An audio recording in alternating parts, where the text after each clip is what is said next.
তৃণমূল সাংসদ অভিষেক বন্দ্যোপাধ্যায়ের ৯ নম্বর ক্যামাক স্ট্রিটের কার্যালয়ের বিলবোর্ড ভাঙার উপর কোনো অন্তর্বর্তী স্থগিতাদেশ দিল না কলকাতা হাইকোর্ট।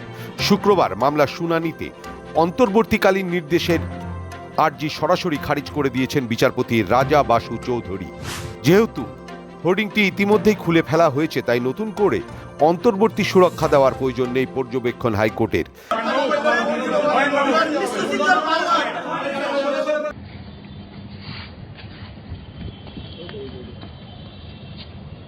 বৃহস্পতিবার বিকেলে ৯ নম্বর ক্যামাক স্ট্রিটে অবস্থিত একটি হোর্ডিং সরানো ঘিরে কলকাতা পুরসভা এবং পুলিশের সঙ্গে তৃণমূল কর্মীদের মারাত্মক সংঘর্ষ ও উত্তেজনার সৃষ্টি হয়।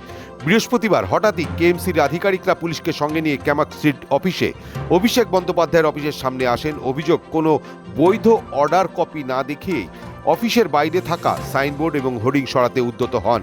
বিষয়টি নজরে আসতেই ঘটনাস্থলে আসেন অভিষেক বন্দ্যোপাধ্যায়। পুলিশ ও পুরো আধিকারিকদের মুখোমুখি হয়ে তিনি স্পষ্ট জানান, কোনো বেআইনি কাজ তারা বরদাস্ত করবেন না। তারপরেই রাতে ফের অফিসের উপর সাইনবোর্ড লাগিয়ে দেওয়া হয়।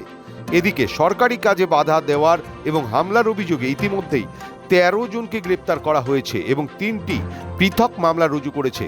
বৃহস্পতিবার রাতেই সংবাদ মাধ্যমের মুখোমুখি হয়ে কলকাতা পুরসভার এই পদক্ষেপের বিরুদ্ধেই লড়াইয়ের হুঁশিয়ারি দিয়েছেন অভিষেক বন্দ্যোপাধ্যায়। সেটা খুলতে আর সেটা ভাঙতে ১০০০ পুলিশ, কলকাতা পুলিশের যত ফোর্স আছে সব ডিপ্লয় করে দিয়েছে। তৃণমূলকে এত ভয় কেন? এইভাবে এত শেষ করবে, হাত ভেঙে যাবে।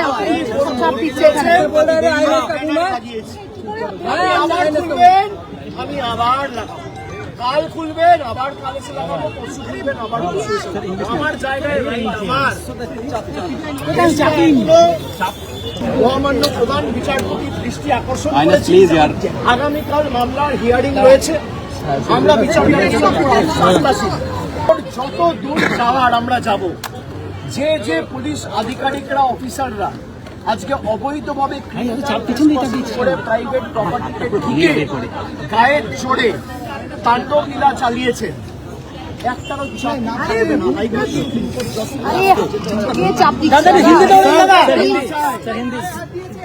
जाएंगे और जितने भी आधिकारिक संविधान के खिलाफ बीजेपी को संतुष्ट करने के लिए काम किया है, वो एक एक को तृणमूल कांग्रेस सस्पेंड करवाएंगे। देखते हैं कि संविधान का ताकत ज्यादा है।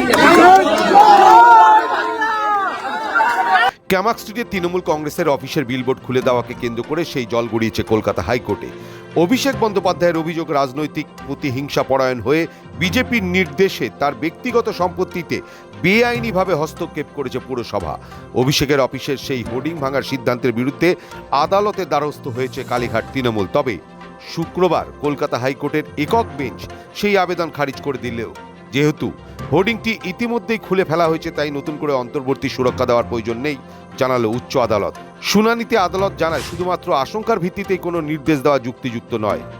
তাই মামলায় তৃণমূলকে কোনো অন্তর্বর্তী রক্ষা কবচ দেয়নি তিনি। তৃণমূল সেই মামলায় কলকাতা পুরসভায় যেসব আধিকারিককে ব্যক্তিগতভাবে পক্ষ করেছিলেন তাদের নাম মামলায় পক্ষ তালিকা থেকে বাদ দেওয়ার নির্দেশ দিয়েছে আদালত। মামলার পরবর্তী শুনানিতে সব পক্ষকে হলফনামা জমা দেওয়ার নির্দেশ দিয়েছে হাইকোর্ট।